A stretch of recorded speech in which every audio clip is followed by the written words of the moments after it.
નમસ્કાર. દિવસભરના તાજા સમાચારોમાં તમારું સ્વાગત છે. તમારી સાથે હું છું પિનલગીરી ગોસ્વામી. સમાચારો વિસ્તારથી જાણીએ એ પહેલા મહત્વના સમાચારો ઉપર એક નજર. મિત્રો, આજની વિડીયોમાં વાત થશે હવે ગણેશજીની મૂર્તિ ખંડિત થવાની ઘટના સામે આવી છે. સુરત બાદ વડોદરામાં આ પરિસ્થિતિ જોવા મળી હતી. અન્ય સમાચારની વાત થશે તો પાકિસ્તાનમાં હાઈ એલર્ટ, બાંગ્લાદેશ જેવા પ્રદર્શન થઈ રહ્યા છે. ત્યારે આગળ વાત થશે વંદે ભારત ટ્રેન અમદાવાદથી કચ્છનું અંતર માત્ર 5 કલાકમાં કાપશે. આગળ વાત થશે લાલબાગચા રાજાને કરોડો રૂપિયાનું દાન મળ્યું છે. પદયાત્રાને લઈને વર્લ્ડ બુક ઓફ રેકોર્ડમાં સ્થાન જોવા મળ્યું છે. આગળ વાત થશે વડોદરામાં અરબી ઝંડો લગાવવામાં આવ્યો હતો. આગળ વાત થશે પૂર પીડિતોને રોષે ગણેશ પંડાલમાં દેખાયો હતો. ત્યારે આગળ વાત થશે પીએમ મોદી સામે અમરેલીના શિક્ષક પણ છવાઈ ગયા હતા. આગળ વાત થશે કોલકાતા રેપ મર્ડર કેસમાં સુપ્રીમે કહ્યું છે કે દરેક પાસાની તપાસ કરો. આગળ વાત થશે આમ આદમી પાર્ટીની મોટી જાહેરાત સામે આવી છે. જલ્દી કરો, માત્ર 6 દિવસ બાકી છે આધાર કાર્ડ માટે. અને અંતે વાત થશે જોધપુરમાં સ્કૂલ વાન પલટી હતી, 2 બાળકોના થયા છે મોત. હવે મિત્રો સમાચારો વિસ્તારથી. રાજસ્થાનના જોધપુરના ફલોદી વિસ્તારમાં સ્કૂલના બાળકોથી ભરેલી બોલેરો પલટી ખાઈ ગઈ હતી. આ અકસ્માતમાં 2 બાળકોના મોત થયા છે અને 9 ઘાયલ થયા છે. આ અકસ્માત ફલોદી જિલ્લાના રાનીસર ગામમાં થયો હતો. સ્કૂલનું વાહન બાળકોને શાળાએ લઈ જવા માટે નીકળ્યો ત્યારે રોડ પર અચાનક એક કૂતરું સામે આવ્યું હતું અને બોલેરો રોડ પર પલટી મારી ગઈ હતી. ઘાયલ બાળકોને ફલોદી જિલ્લા પોલીસ હોસ્પિટલમાં દાખલ કરવામાં આવ્યા હતા. મિત્રો, અન્ય મહત્વના સમાચારની વાત કરીએ તો આધાર કાર્ડ અત્યારે સૌથી જરૂરી દસ્તાવેજ બની ગયો છે. તેના વગર કોઈ કામ થતું નથી. આધાર કાર્ડને અપડેટ રાખવું પણ એટલું જ જરૂરી છે. હાલમાં UIDAI દ્વારા આધાર કાર્ડ અપડેટ કરવાની સુવિધા બિલકુલ ફ્રીમાં આપવામાં આવી રહી છે. ફ્રીમાં આ સેવાનો લાભ લેવા માટે તમારી પાસે હવે માત્ર 6 દિવસ બાકી છે. 14 સપ્ટેમ્બર સુધી જ ફ્રીમાં આધાર અપડેટ કરાવી શકાશે. ત્યારબાદ ચાર્જ ચૂકવવો પડશે. જો તમારે આધાર અપડેટ બાકી હોય તો જલ્દી પતાવી દો. મિત્રો, અન્ય મહત્વના સમાચારની વાત કરીએ તો આમ આદમી પાર્ટીની મોટી જાહેરાત સામે આવી છે. હરિયાણામાં કોંગ્રેસ અને આપના ગઠબંધનની ચર્ચાઓ વચ્ચે આપના વરિષ્ઠ નેતા સંજય સિંહે કહ્યું છે કે આપ તમામ 90 બેઠકો પર ચૂંટણીની તૈયારી કરી રહી છે. ટૂંક સમયમાં જ તમામ બેઠકો પરના ઉમેદવારોની યાદી જાહેર કરવામાં આવશે. સંજય સિંહના આ નિવેદનથી લાગે છે કે હરિયાણામાં કોંગ્રેસ અને આપ વચ્ચે ગઠબંધન મુશ્કેલીમાં છે. જો કે હજુ તેની ઔપચારિક જાહેરાત કરાઈ નથી.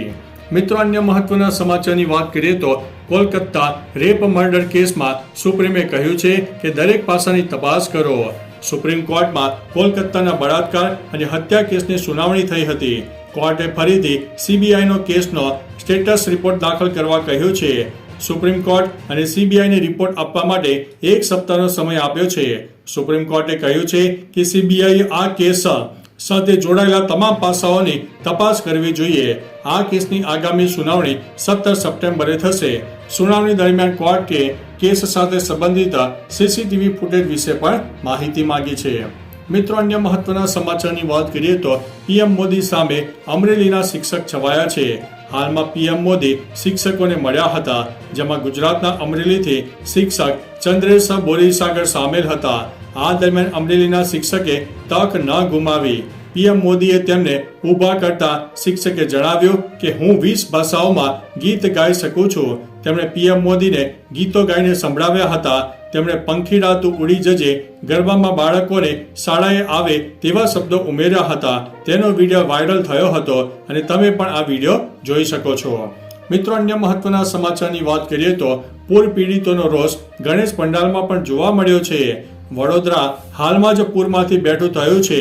જો કે લોકોનો ગુસ્સો હજુ પણ શાંત થયો નથી.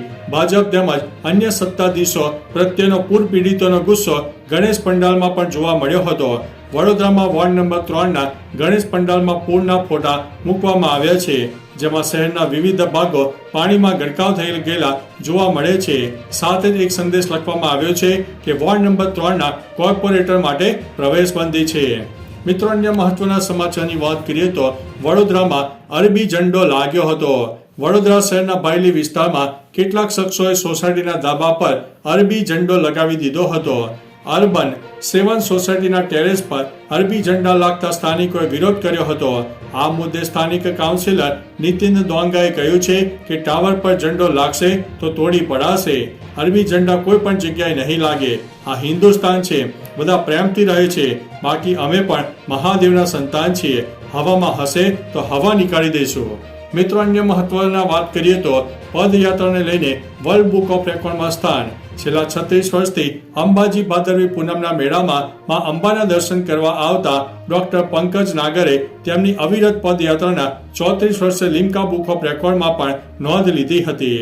પંકજભાઈએ આ સિદ્ધિને માં અંબાના આશીર્વાદ ગણાવીને જ્યાં સુધી શરીરમાં હામ રહેશે ત્યાં સુધી અંબાજીમાના દર્શને આવીશ એવા આત્મવિશ્વાસ સાથે માં અંબા પ્રત્યે અડગ શ્રદ્ધા વ્યક્ત કરી હતી. મિત્રો, અન્ય મહત્વના સમાચારની વાત કરીએ તો લાલબાગ ચા રાજાને કરોડો રૂપિયાનું દાન. ગણેશ ઉત્સવમાં ગણપતિ પંડાલો લાખો અને કરોડોનો ખર્ચો કરે છે. જો કે તેમને દાન પણ મોટું મળે છે. આવામાં મુંબઈના ફેમસ લાલબાગ ચા રાજાને કરોડો રૂપિયાનું દાન મળવાના અહેવાલ દર વર્ષે આવે છે. આ વર્ષે પણ હજી ગણપતિ ઉત્સવનો 3જો દિવસ હતો ત્યારે સમાચાર છે કે અત્યાર સુધીમાં લાલબાગ ચા રાજાને દાનમાં મોટા પ્રમાણમાં રોકડા, સોનું અને ચાંદીના દાગીના મળ્યા છે. તેમની ગણતરી થશે અને તેનો ઉપયોગ સેવા કાર્યો માટે કરવામાં આવશે.